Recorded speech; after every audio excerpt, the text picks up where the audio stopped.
Hi all, welcome to I Plus ഞാൻ അക്ഷര. Career 3 English എക്സാമിനേഷൻ്റെ ഒരു ഫൈനൽ ടച്ച് ആയിട്ടാണ് നമ്മൾ ഈ ഒരു ക്ലാസ് എടുക്കാനായിട്ട് പോകുന്നത്. എല്ലാവരും ഏകദേശം എല്ലാ ഏരിയയും പഠിച്ചു തീർന്നിട്ടുണ്ടായിരിക്കും. നമുക്ക് ഓൾ ഏരിയ ഒന്ന് ആ ഒരു ക്രോണോളജിക്കൽ ഓർഡറിൽ തന്നെ എപ്പോഴും പഠിക്കുമ്പോൾ ക്രോണോളജിക്കൽ ഓർഡർ മെയിൻറ്റെയിൻ ചെയ്യണമെന്ന് ഞാൻ പറയാറുണ്ട്. കാരണം നമുക്ക് ഓപ്ഷൻ എലിമിനേറ്റ് ചെയ്യാനായിട്ട് ഏറ്റവും ഹെൽപ്പ് ചെയ്യുന്നത് ആ ഒരു ഓർഡർ ആയിരിക്കും. സിലബസിൻ്റെ ഓർഡറിൽ തന്നെയാണ് ക്വസ്റ്റ്യൻസ് അറേഞ്ച് ചെയ്തിട്ടുള്ളത്. അപ്പോൾ നിങ്ങൾ എന്ത് ചെയ്യുകയാണെങ്കിൽ ഇതിൻ്റെയൊക്കെ ആൻസർ കണ്ടെത്താൻ പറ്റുമെന്ന് നോക്കുക. നിങ്ങളുടെ ഒരു പഠനത്തെ വിലയിരുത്താനായിട്ടുള്ള ഒരു അവസരമാണ്. അപ്പോൾ എന്ത് ചെയ്യുക, നിങ്ങൾ ആൻസേഴ്സ് കണ്ടെത്തുക. ആൻഡ് ഫൈനലി നിങ്ങൾക്ക് എത്ര മാർക്ക് സ്കോർ ചെയ്യാൻ പറ്റി എന്നുള്ള കാര്യം തീർച്ചയായിട്ടും കമൻറ്റ് ചെയ്യുക. നിങ്ങൾക്ക് യൂസ്ഫുൾ ആയിട്ട് ഈ ഒരു സെക്ഷൻ തോന്നിയിട്ടുണ്ടെങ്കിൽ മറക്കാതെ കമൻറ്റ് ചെയ്യാം. ഓക്കെ, അപ്പോൾ നിങ്ങൾക്ക് വേണ്ടിയിട്ട് നമ്മളൊരു എഫേർട്ട് എടുക്കുമ്പോഴത്തേക്കും നിങ്ങൾ എന്ത് ചെയ്യുക, അത് കമൻസ് ആയിട്ട് ഇതാ നിങ്ങളുടെ ഒരു റിപ്ലൈ നിങ്ങൾ അറിയിക്കും. അപ്പോൾ നമുക്ക് ആദ്യത്തെ ചോദ്യത്തിലേക്ക് കിടക്കാം. Which of the following is an example of language acquisition. Language അക്വിസിഷൻ്റെ എക്സാമ്പിൾ ഈ കൂട്ടത്തിൽ ഏതാണ്? അപ്പോൾ നമുക്ക് ഡയറക്റ്റ് ചോദ്യം വരണമെന്നില്ല. ഇതുപോലെ നമുക്ക് ചോദ്യങ്ങൾ എന്ത് ചെയ്യാം, ഇത് പല പല സ്റ്റേറ്റ്മെൻറ്റുകളായിട്ട് തരാം. Studying vocabulary and grammar rules in classroom setting, learning a language through computer program, speaking a language fluently after growing up in a bilingual environment, memorising phrases and dialogue for a specific situation. അപ്പോൾ നോക്കിക്കേ, ഇവിടുത്തെ key point എന്താണെന്ന് നോക്കുക. Language acquisition, language acquire ചെയ്യുക എന്നുള്ളതാണ്. അപ്പോൾ അവിടെ ഏറ്റവും ആക്യുറേറ്റ് ആയിട്ടുള്ള ആൻസർ, പ്രത്യേകിച്ചും പെഡഗോജിയിൽ എത്തുമ്പോഴത്തേക്കും ആക്യുറേറ്റ് ആയിട്ടുള്ള ആൻസർ ഏതാണ് അത് കണ്ടെത്താനായിട്ടാണ് നിങ്ങൾ ശ്രമിക്കേണ്ടത്. അപ്പോൾ നോക്കിക്കേ, speaking a language fluently after growing up in a bilingual environment ആണ് ഇവിടെ ഏറ്റവും ആപ്റ്റായിട്ട് വരുന്ന ആൻസർ. നോക്കിക്കേ, കാര്യം എന്താണ്? ലാംഗ്വേജ് അക്വിസിഷൻ ആണ്, അക്വയർ ചെയ്യുകയാണല്ലേ. ഇപ്പോൾ ഫ്ലുവൻ്റ് ആയിട്ട് നമ്മളൊരു ബൈലിംഗ്വൽ എൻവയോൺമെൻറ്റിലൊക്കെ വളർന്നിട്ട് ഫ്ലുവൻ്റ് ആയിട്ടൊരു ലാംഗ്വേജ് സംസാരിക്കാനുള്ള കഴിവ് ആർജിച്ചെടുക്കുന്നതിനെയാണ് ലാംഗ്വേജ് അക്വിസിഷൻ എന്ന് പറയുന്നത്. അടുത്ത ചോദ്യം, which theory emphasise the role of imitation and reinforcement in language acquisition. കേട്ടില്ലേ, നമുക്ക് പഠിക്കാനുള്ള സൈക്കോളജിയും ലാംഗ്വേജ് തിയറീസും കൂടെ മിക്സായി വരുന്ന ഒരു മേഖല. ഇവിടുത്തെ കീ ടേംസ് നോക്കുക. എപ്പോഴും കീ ടേംസിന് നിങ്ങൾ പ്രാധാന്യം കൊടുക്കുക. Imitation, reinforcement. ഇമിറ്റേറ്റ് ചെയ്യുക, റീഇൻഫോഴ്സ് ചെയ്യുക എന്ന് പറയുമ്പോഴത്തേക്ക് അത് ഏത് തിയറിയായിട്ട് കണക്റ്റഡ് ആണ്? Behaviourist theory, cognitive theory, socio cultural theory, innative theory. Innative theory നമുക്ക് ആദ്യം തന്നെ ഒഴിവാക്കാം. സോഷ്യോ കൾച്ചർ, കോഗ്നിറ്റീവ് ആൻഡ് ബിഹേവിയറിസ്റ്റിൽ നമ്മൾ പ്രത്യേകം എടുത്ത് പഠിക്കുന്ന, ഡീറ്റെയിൽ ആയിട്ട് പഠിക്കുന്ന തിയറീസാണ്. അവിടെ ഇമിറ്റേഷനും റീഇൻഫോഴ്സ്മെൻറ്റിനും പ്രാധാന്യം കൊടുക്കുന്ന എവിടെയാണ്? ബിഹേവിയറിസം അല്ലേ. അപ്പോൾ അതുമായിട്ട് ബന്ധപ്പെട്ട കണ്ടീഷനിങ് ഒക്കെ നമ്മൾ പഠിച്ചിട്ടുള്ളതാണ്, കൂടുതലേക്കൊന്നും പോകുന്നില്ല. അപ്പം ബിഹേവിയറിസ്റ്റ് തിയറി. അടുത്ത ചോദ്യം, what is the main purpose of reflective practice in language learning? Reflective practice language ലേണിങ്ങിലുള്ള പങ്ക് എന്താണ്? നമുക്ക് ഏതൊരു ലേണിംഗ് എടുത്താലും റിഫ്ലക്റ്റീവ് പ്രാക്ടീസ് ഇമ്പോർട്ടൻ്റ് ആയിട്ടുള്ള കാര്യമാണ്. ജനറലായിട്ട് തന്നെ നമുക്ക് ആൻസർ ചെയ്യാവുന്നതാണ്. To assess the teacher's performance, to enhance student motivation, to improve teaching learning process, to promote student collaboration. Reflective practice ചെയ്ത ഒരു കാര്യങ്ങൾ കറക്റ്റാണോ എന്ന് റിഫ്ലക്റ്റ് ചെയ്തുകൊണ്ട് നോക്കുന്നത്. മാറ്റങ്ങൾ വരുത്തണമെങ്കിൽ മാറ്റം വരുത്തണം എന്നുള്ള കാര്യം നമ്മൾക്ക് മനസ്സിലാക്കി തരാനായിട്ടാണ് റിഫ്ലക്റ്റീവ് പ്രാക്ടീസ് എന്ന് പറയുന്നത്. അപ്പോൾ അൾട്ടിമേറ്റ്ലി എന്തിനാണ് നമ്മളിതെല്ലാം ചെയ്യുന്നത്? അപ്പോൾ കറക്റ്റ് ആൻസർ എന്തായിരിക്കും ഇവിടെ വരിക? To improve teaching and learning process. Teaching learning process improve ചെയ്യാൻ വേണ്ടിയിട്ടാണല്ലേ. അപ്പോൾ എല്ലാത്തിൻ്റെയും നമ്മൾ പല പല ടെക്നിക്സും മെത്തേഡ്സും എല്ലാം കൊണ്ടുവരുന്നത് എന്താണ്? അൾട്ടിമേറ്റ് നമ്മുടെ ലക്ഷ്യം എന്താണ്? Teaching and learning process improve ചെയ്യുക. Which of the following activities is most effective for developing speaking skills? സ്കിൽസുമായിട്ട് ബന്ധപ്പെട്ട ചോദ്യങ്ങൾ ചോദിക്കാറുണ്ട്, ആപ്ലിക്കേഷൻ ലെവൽ ചോദ്യങ്ങൾ ചോദിക്കാറുണ്ട്. Reading aloud, listening to music, writing essays, watching movies with subtitles. അതായത് നമ്മൾ speaking skill develop ചെയ്യാനായിട്ട് ഏറ്റവും ഇഫക്റ്റീവ് മെത്തേഡ് എന്ന് പറയുന്നത് ഏതാണ്? അപ്പോൾ നോക്കിക്കേ, പെട്ടെന്ന് കാണുമ്പോൾ വാച്ചിങ് മൂവീസ്, സിനിമ കണ്ട് സംസാരിക്കാൻ പഠിക്കുക എന്നൊക്കെ പറഞ്ഞു, വിത്ത് സബ് ടൈറ്റിൽസ് എന്നൊക്കെ കണ്ടു. പക്ഷേ ഏറ്റവും ആക്യുറേറ്റ് ഏതാണ് ഇവിടെ? Reading allowed. ഉറക്കം വായിച്ചാൽ നമുക്ക് വായിക്കുന്നതിൽ തെറ്റുണ്ടെങ്കിൽ നമ്മളത് തിരുത്തണമെന്നുണ്ടെങ്കിൽ തീർച്ചയായും വേണം ഉറക്കം വായിക്കണം. മനസ്സിൽ വായിച്ചാലാണെങ്കിൽ തെറ്റൊക്കെ നമ്മൾ സ്കിപ്പ് ചെയ്തങ്ങ് പോകും. അപ്പോൾ ഇവിടെ എന്താ ആൻസർ വരിക? Reading allowed. അടുത്ത ചോദ്യം, what is the main focus of the approach in language learning? Process approach. നമ്മുടെ പരീക്ഷയ്ക്ക് സ്ഥിരമായിട്ട് ചോദ്യങ്ങൾ വരുന്ന ഒരു മേഖലയാണ് പ്രോസസ് അപ്രോച്ച് എന്ന് പറയുന്നത്. അപ്പോൾ പ്രോസസ് അപ്രോച്ചിൻ്റെ ഏറ്റവും പ്രധാനപ്പെട്ട ഫോക്കസ് എന്താണ്? വൊക്കാബുലറി അക്വിസിഷൻ ആണോ, ഗ്രാമർ റൂൾ ആണോ, കമ്മ്യൂണിക്കേറ്റീവ് കോമ്പിറ്റൻസ് ആണോ, റൈറ്റിംഗ് സ്കില്ലാണോ? അപ്പോൾ നോക്കിയേ, പ്രോസസ് അപ്രോച്ച് എന്ന് പറയുമ്പോഴത്തേക്ക് പല പല സ്റ്റെപ്പുകളിലൂടെ നമ്മൾ കൃത്യമായിട്ട് അത് സ്റ്റെപ്പുകൾ ഫോളോ ചെയ്തൊരു അൾട്ടിമേറ്റ് റിസൾട്ടിൽ എത്തുന്ന ആ ഒരു രീതിയാണ് നമുക്ക് ലാംഗ്വേജ് ലേണിങ്ങിലും ഈ ഒരു അപ്രോച്ച് യൂസ് ചെയ്യാവുന്നതാണ്. അങ്ങനെ വരുമ്പോഴത്തേക്ക് ഏറ്റവും ആപ്റ്റായിട്ട് ലാംഗ്വേജ് ലേണിംഗ് എന്ന് പറയുമ്പോൾ അവിടെ ഏറ്റവും ആപ്റ്റായിട്ട് വരാൻ പോകുന്ന ആൻസർ ഏതാണ്? കമ്മ്യൂണിക്കേറ്റീവ് കോമ്പീറ്റൻസ് ആയിരിക്കും ഇവിടെ ആൻസറായിട്ട് വരുന്നത്. അടുത്ത ചോദ്യം, what is the underlying principle of the process approach in language learning? Process അപ്രോച്ചിൻ്റെ ഏറ്റവും അണ്ടർലൈങ് പ്രിൻസിപ്പിൾ ഏതാണെന്നാണ് ചോദിക്കുന്നത്. Practice make perfect, learning is a social process, grammar is a foundation of language learning, repetition leads to mastery. അപ്പോൾ process അപ്രോച്ചിൻ്റെ ഏറ്റവും underlying principle എന്താണെന്ന് ചോദിച്ചാൽ മറ്റൊന്നുമല്ല, ലേണിംഗ് ഒരു സോഷ്യൽ പ്രോസസ്സ് ആണ്. അപ്പോൾ ആ കാര്യം നിങ്ങളെ മനസ്സിലാക്കി വെക്കാം. അടുത്ത ചോദ്യം, which of the following describes learner autonomy? Learner autonomy describe ചെയ്യുന്നത് ഇതിലേതാണ്? Memorising information without understanding, relying solely on teacher instruction, setting personal learning goals and strategies, following strict curriculum without deviation. ഏറ്റവും കറക്റ്റായിട്ടുള്ള ആൻസർ എന്താ ഇവിടെ വരിക? നമുക്ക് ഇവിടുത്തെ key time നോക്കാം. Learner autonomy. ലേണർ ഓട്ടോണമി എന്ന് പറയുമ്പോഴത്തേക്ക് ലേണർ ഓട്ടോണമസ് ഫിഗർ ആയിട്ട് മാറുന്നു. അപ്പോൾ ഏറ്റവും ആപ്റ്റ് ആൻസർ ഏതാണ്? Setting personal learning goals and strategies ആണ് നമുക്ക് ആൻസർ ആയിട്ട് വരുന്നത്. അടുത്ത ചോദ്യം, which of the following is A feature of drama? വളരെ എളുപ്പത്തിൽ തന്നെ നമുക്ക് കണ്ടുപിടിക്കാം. Narrative structure, rhyming couplet, stage direction, extended metaphors. അപ്പോൾ നമുക്ക് ഡ്രാമ, പ്രോസ്, പോയട്രി, ഡ്രാമയൊക്കെ ടീച്ച് ചെയ്യുന്ന മറ്റ് ഡിസ്കോഴ്സസ് ടീച്ച് ചെയ്യുന്നതിൻ്റെ ആവശ്യം എന്താണെന്ന് പ്രത്യേകം സിലബസിൽ പറഞ്ഞിട്ടുള്ള ഒരു ഏരിയ ആണ്. അവിടെ നിന്നുള്ള ചോദ്യമാണ് ഡ്രാമയുടെ പ്രധാനമായിട്ടുള്ള ഫീച്ചർ ഈ കൂട്ടത്തിൽ ഏതാണ്? മറ്റൊന്നുമല്ല, സ്റ്റേജ് ഡിറക്ഷൻ തന്നെയാണ്. ബാക്കിയൊക്കെ നമുക്ക് എന്താണ് പോമുമായിട്ട് ബന്ധപ്പെട്ടാണ്. അടുത്തത് നമുക്ക് ടീച്ചിങ് മെത്തേഡുമായിട്ട് ബന്ധപ്പെട്ട ചോദ്യമാണ്. പ്രത്യേകം ശ്രദ്ധിക്കുക നിങ്ങൾ. ടീച്ചിങ് മെത്തേഡ്സും അതുപോലെ ടെക്നിക്സും പ്രിൻസിപ്പിൾസ് ഇതൊക്കെ സ്ഥിരമായിട്ട് ചോദ്യം വരുന്ന മേഖലയാണ്. മെത്തേഡ്സിൽ നിങ്ങൾ കുറച്ച് അധികം എംഫസിസ് കൊടുത്ത് തന്നെ പഠിക്കുക. ആരെങ്കിലും അത് പഠിക്കാതെ മാറ്റി വെച്ചിട്ടുണ്ടെങ്കിൽ ഒരു കാരണവശാലും അത് മാറ്റി വെച്ചിട്ട് പോകരുത്, അത് പഠിച്ചിട്ട് തന്നെ പോകണം. In which teaching method do students work collaboratively on projects and task to develop their language skills? അപ്പോൾ നമ്മുടെ ലാംഗ്വേജ് ലേണിങ്ങിൻ്റെ കോണ്ടെക്സ്റ്റിൽ നിർത്തിക്കൊണ്ടുള്ള ചോദ്യമാണ്. നോക്കിക്കും, ഈ ടീച്ചിങ് മെത്തേഡാണ് ഈ കുട്ടികൾ തമ്മിൽ കൊലാബറേറ്റ് ചെയ്തുകൊണ്ട് പ്രോജക്ട്സും ടാസ്കും ഒക്കെ കംപ്ലീറ്റ് ചെയ്യാനായിട്ട് ഉള്ളത്. Grammar translation method, direct method, task based learning, silent way. ആ ഒരു വർക്കിംഗ്, കൊലാബറേറ്റ്ലി, പ്രോജക്റ്റ്, ടാസ്ക്, ഈ പദങ്ങൾ നോക്കിയാൽ തന്നെ നമുക്ക് ആൻസർ കിട്ടും. എന്താണ്? Task based learning. അപ്പോൾ നോക്കിക്ക്, മറ്റ് മെത്തേഡുകൾ ഇതെല്ലാം റിപ്പീറ്റ് ചെയ്ത് ചോദിക്കുന്ന ഏതെങ്കിലും ഒരു 2 മെത്തേഡ് ഉറപ്പായിട്ടും എല്ലാ പരീക്ഷകളിലും ചോദിക്കാറുണ്ട്. അപ്പോൾ ഓരോ മെത്തേഡ് എന്താണ്, അതിൻ്റെ സവിശേഷതകൾ എന്താണ്, അത് മുന്നോട്ട് വെച്ച് ആശയം മുന്നോട്ട് വെച്ച വ്യക്തിയുടെ പേരുണ്ടെങ്കിൽ അത് പഠിക്കും.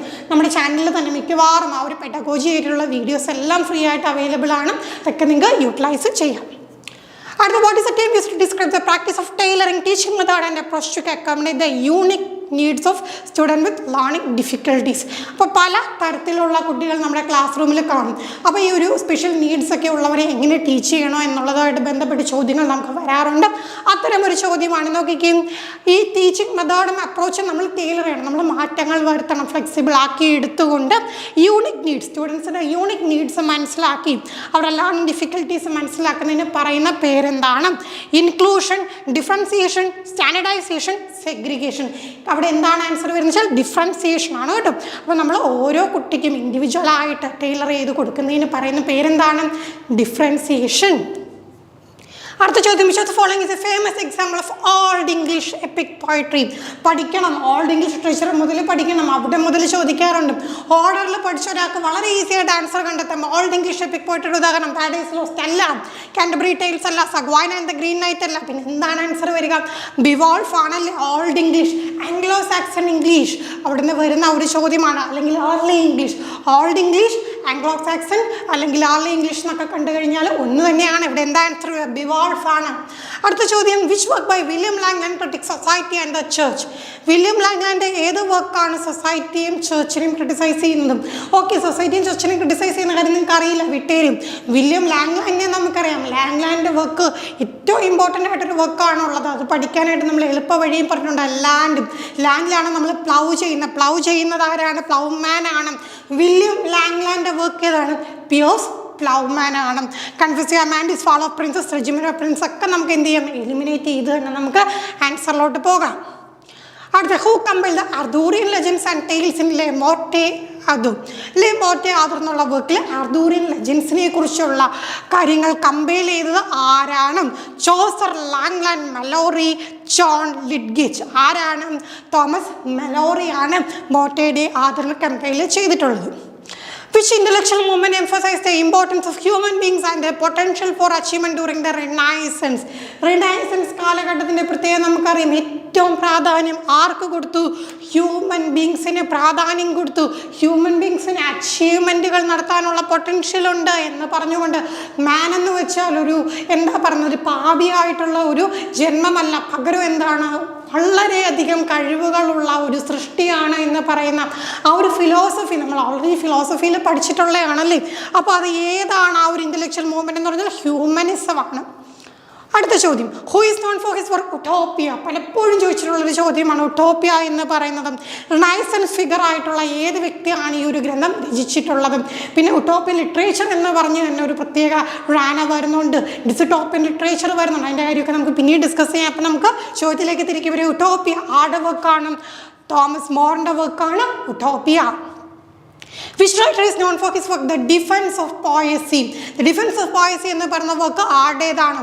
Thomas brown, sir Walter rail, Francis bacon, sir Philip Sydney. പല തവണ റിപ്പീറ്റ് ചെയ്ത് വന്നിട്ടുള്ള ഒരു ചോദ്യമാണ്. അപ്പോൾ അതും അതിൻ്റെ ബാക്ക്ഗ്രൗണ്ടും ഒക്കെ നിങ്ങൾക്ക് അറിയാം, അതിൽ കൂടുതൽ കിടക്കുന്നില്ല. ആരാണ്? സർ ഫിലിപ്പ് സിഡ്നിയുടെ വർക്കാണ്. What is the underlying philosophy that often permeates Wordsworth poems suggesting that the divine and nature are interconnected? നമ്മൾ പതുക്കെ എവിടെ എത്തി? നിങ്ങൾ ശ്രദ്ധിക്കണം, ഞാനൊരു ഓർഡറിൽ തന്നെയാണ്, ആ ഒരു സിലബസ് പ്രകാരം നമ്മുടെ ക്രോണോളജിക്കൽ ഓർഡറിലാണ് വന്നുകൊണ്ടിരിക്കുന്നത്. റിനൈസൻസ് കഴിഞ്ഞു നമ്മൾ എവിടെ എത്തിയത്? ആ റൊമാൻറ്റിസത്തിൽ എത്തി നിൽക്കുവാണ്. അപ്പോൾ വേർഡ്സ്വർത്തിൻ്റെ കൃതികളിലെ പോയം നോക്കിക്കഴിഞ്ഞാൽ നമുക്ക് സ്ഥിരമായിട്ട് കാണാൻ കഴിയുന്ന, അതിൽ അണ്ടർലൈ ചെയ്യുന്ന ഒരു ഫിലോസഫി ഉണ്ട്. എന്താണ്? Divine and nature are interconnected. ദൈവികതയും പ്രകൃതിയും തമ്മിൽ എന്താണ്? കണക്റ്റഡ് ആണ് എന്ന് പറഞ്ഞ തിയറി ഏതാണ്? ഡെയിസം, പാന്തീസം, ഈത്തിസം, അഗ്നോട്ടിസിസം. അപ്പോൾ എന്താണ് വരുന്നത്? പാന്തീസം ആണ് കേട്ടോ. അതായത് നേച്ചറും ഡിവൈനും ആയിട്ടുള്ള എലമെൻറ്റ്സ് തമ്മിൽ ഇന്റർകണക്റ്റഡ് ആണെന്ന് പറയുന്ന തിയറിയാണ്. Which of Lord Byron's works is satirical epic poem that narrate the adventurous and amorous exploits of the fictional character?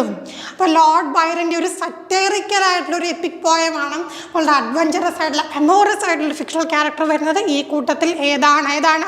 Don Juan ആണ് ലോർഡ് ബൈറൻ്റെ ഈ കൂട്ടത്തിലുള്ള work. Which of the following works by Shelley is an elegy written in honor of another poet?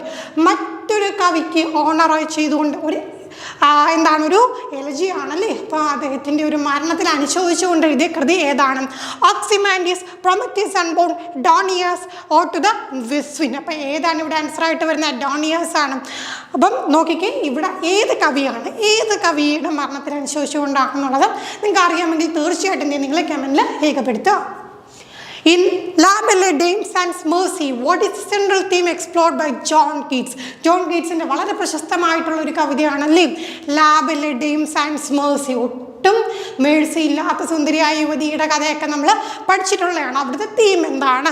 The beauty of nature, the destructive power of enchantment, the pursuit of love and beauty, the immortality of art. അപ്പോൾ എല്ലാം നോക്കിയാലും നമുക്കറിയാം ഇതൊക്കെ romantic ലിറ്ററേച്ചറിൻ്റെ characteristics തന്നെയാണ്.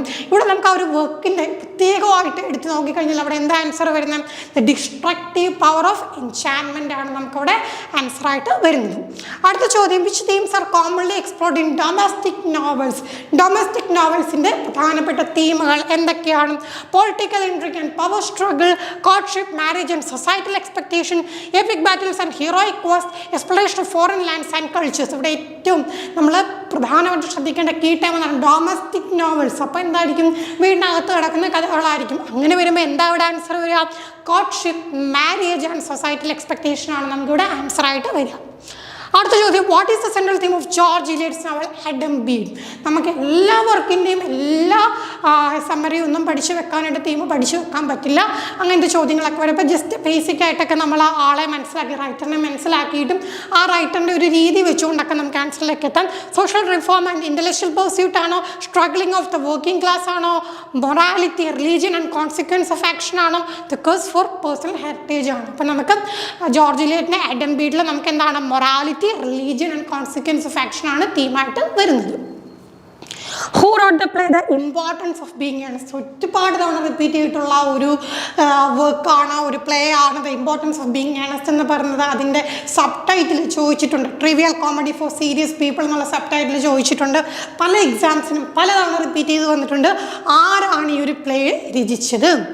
George Bernard Shaw, Oscar Wilde, Arthur Wing Pinero, Henry Arthur Jones. ആരുടെ play ആണ്? Oscar വൈൽഡിൻ്റെ play ആണ് the Importance of Being Earnest. Which theme is commonly explored in feminist literature. Feminist ലിറ്ററേച്ചറുള്ള ചോദ്യം ഉറപ്പായിട്ടും ചോദിക്കും. അപ്പോൾ പ്രധാനമായിട്ടും അതിൻ്റെ ടെനൻസ് ഉണ്ടെന്നൊക്കെ വളരെ ഈസി ആയിട്ടുള്ളൊരു ചോദ്യമാണ്. Promoting traditional gender roles, reinforcing patriarchal system, challenging societal norms, glorifying inequality. അപ്പോൾ കറക്റ്റായിട്ട് എന്താണ്, നമ്മൾ ജസ്റ്റ് വായിച്ച് നോക്കുമ്പോൾ അർത്ഥം മനസ്സിലാക്കിയാൽ തന്നെ നമുക്കിവിടെ ആൻസർ കിട്ടും. എന്താണ്? ചലഞ്ചിങ് സൊസൈറ്റൽ നോംസ് ആണ് നമുക്കിവിടെ കറക്റ്റായിട്ട് ആൻസർ വരിക. അടുത്ത ചോദ്യം, which feminist author is known for her essay we should all B feminist which address the gender equality in modern society. ഒരു ടെഡ് ടോക്ക് ആയിട്ട് വന്നിട്ട് പിന്നീട് എസ്സേ ആയിട്ടൊക്കെ പബ്ലിഷ് ചെയ്യുന്നതാണ്. We should all B feminist ആരുടേതാണ്? അപ്പം നമുക്ക് കുറച്ച് റൈറ്റേഴ്സിനെ മാത്രമേ പഠിക്കാറുള്ളൂ അല്ലേ? അപ്പോൾ അവരെക്കുറിച്ചെല്ലാം കൃത്യമായിട്ട് മനസ്സിലാക്കി വെക്കാം. അവരുടെ ഏറ്റവും കീ വർക്ക്സ് ഏതൊക്കെയാണെന്ന് മനസ്സിലാക്കുക. ഏകദേശം അവർ വന്ന ഒരു വർഷങ്ങളെ മനസ്സിലാക്കിയാൽ തന്നെ നമുക്ക് ക്രോണോളജിക്കൽ ഓർഡറിലൊക്കെ അറേഞ്ച് ചെയ്യാൻ ചോദിച്ചാൽ പോലും നമുക്ക് ആൻസർ കിട്ടും. അപ്പോൾ ഇവിടെ എന്താ ആൻസർ വരുന്നത്? ചിമനൻ്റെ നിഗോച്ചിയെ അടിച്ചയാണ് നമുക്കിവിടെ ആൻസർ ആയിട്ട് വരുന്നത്. അടുത്ത ചോദ്യം നമുക്ക് ഇന്ത്യൻ റൈറ്റിങ്ങിലോട്ട് എത്തിക്കഴിഞ്ഞു. Amitav Ghosh Ibis trilogy begins with which novel? Amitav ഘോഷിൻ്റെ ഇബിസ് ട്രിലജി ഉണ്ട്. അപ്പോൾ അത് ഏത് വർക്കോട് കൂടിയാണ് തുടങ്ങുന്നത്? ദ സീ ഓഫ് പോപ്പീസ് എന്നുള്ള വർക്കോട് കൂടിയാണ് ആ ഒരു നോവൽ സ്റ്റാർട്ട് ചെയ്യുന്നത്. Which of the following is a suprasegmental feature of speech?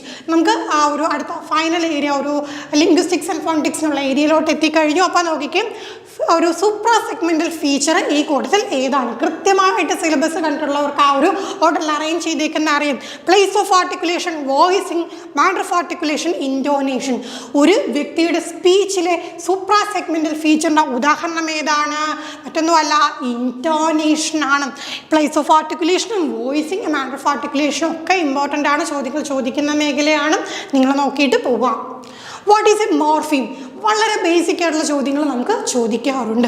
എന്താണ് മോർഫീം? ഈ ടൈപ്പ് ഓഫ് ഫൊണീം ആണോ, unit of meaning in language ആണോ, ടൈപ്പ് ഓഫ് സിലബിൾ ആണോ, ടൈപ്പ് ഓഫ് ഗ്രാഫീം ആണോ?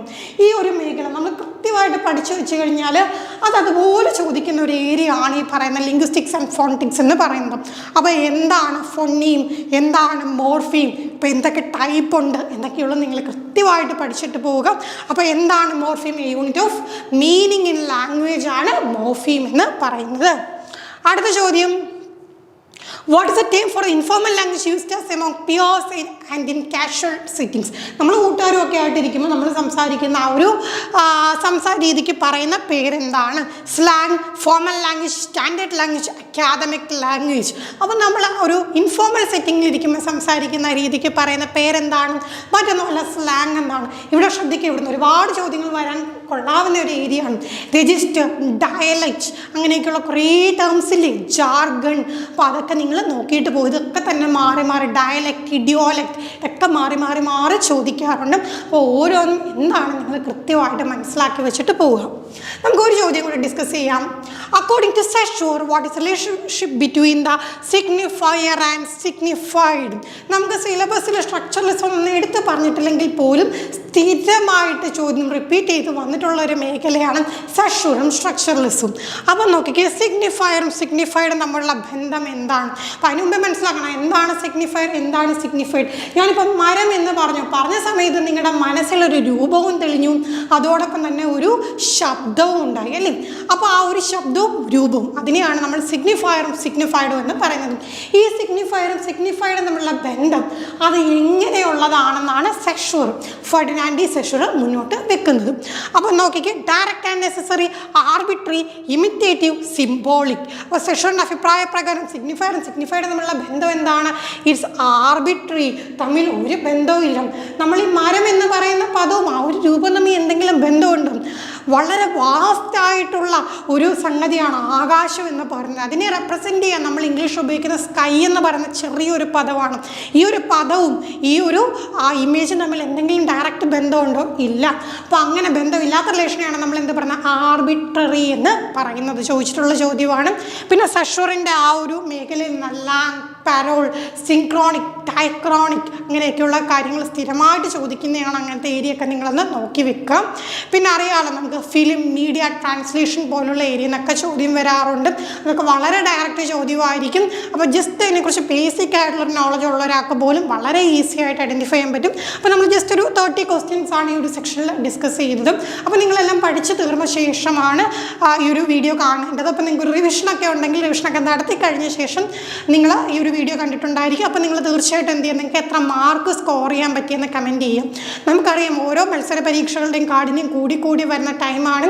അപ്പോൾ നമ്മൾ നല്ല രീതിയിൽ ഡീപ്പായിട്ട് പഠിച്ചാലും മാത്രമേ ഇനിയുള്ള കാലഘട്ടങ്ങളിൽ നമുക്ക് ഇത്തരം മത്സര പരീക്ഷകൾ പാസ്സാവാനായിട്ട് സാധിക്കുകയുള്ളൂ. അപ്പോൾ ആ ഒരു ഇമ്പോർട്ടൻസ് കൊടുത്ത് തന്നെ നിങ്ങൾ പഠിക്കേണ്ടതായിട്ടുണ്ട്. അപ്പോൾ അറിയാമല്ലോ നമ്മുടെ എക്സാം ഇനി കുറച്ച് മണിക്കൂറുകൾ മാത്രമാണുള്ളത്. നിങ്ങൾ ടെൻഷൻ അടിച്ചിരിക്കേണ്ട കാര്യമൊന്നുമില്ല. പുതുതായിട്ടൊന്നും പഠിക്കാനും നിൽക്കേണ്ട. നിങ്ങൾ പഠിച്ച ഏരിയ റിവൈസ് ചെയ്യും. പിന്നെ ഞാൻ പറഞ്ഞ ഇമ്പോർട്ടൻ്റ് ആയിട്ടുള്ള കുറച്ച് ഏരിയാസ്, ഇപ്പം മെത്തേഡ്സ്, അപ്രോച്ചസ്, ടെക്നിക്സ് ഒന്ന് പ്രാധാന്യം കൊടുത്ത് നോക്കും. പിന്നെ പറഞ്ഞ പോലെ ഈ feminism, film studies, then translation studies പോലെയൊക്കെയുള്ള മേഖലയിൽ പ്രധാനപ്പെട്ട കീ ടേംസ് നിങ്ങൾ നോക്കിയിട്ട് പോകാൻ.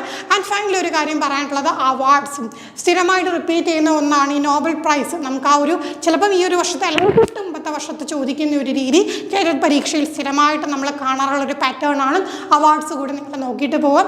ഇന്ത്യൻ റൈറ്റിംഗ് ഒന്നും നമ്മൾ കാലാകാലങ്ങളോളം ഇരുന്ന് പഠിച്ചാലും തീരത്തില്ല. അപ്പോൾ ആ ഒരു പ്രാധാന്യം കൊടുത്ത് എന്ത് ചെയ്യുക, എല്ലാ ഏരിയയും ഒന്ന് ടച്ച് ചെയ്ത് മാത്രം പോകുക. അതുപോലെ തന്നെ ഷേക്സ്പിയർ ഒക്കെ തന്നെ പറഞ്ഞിട്ടുണ്ട്.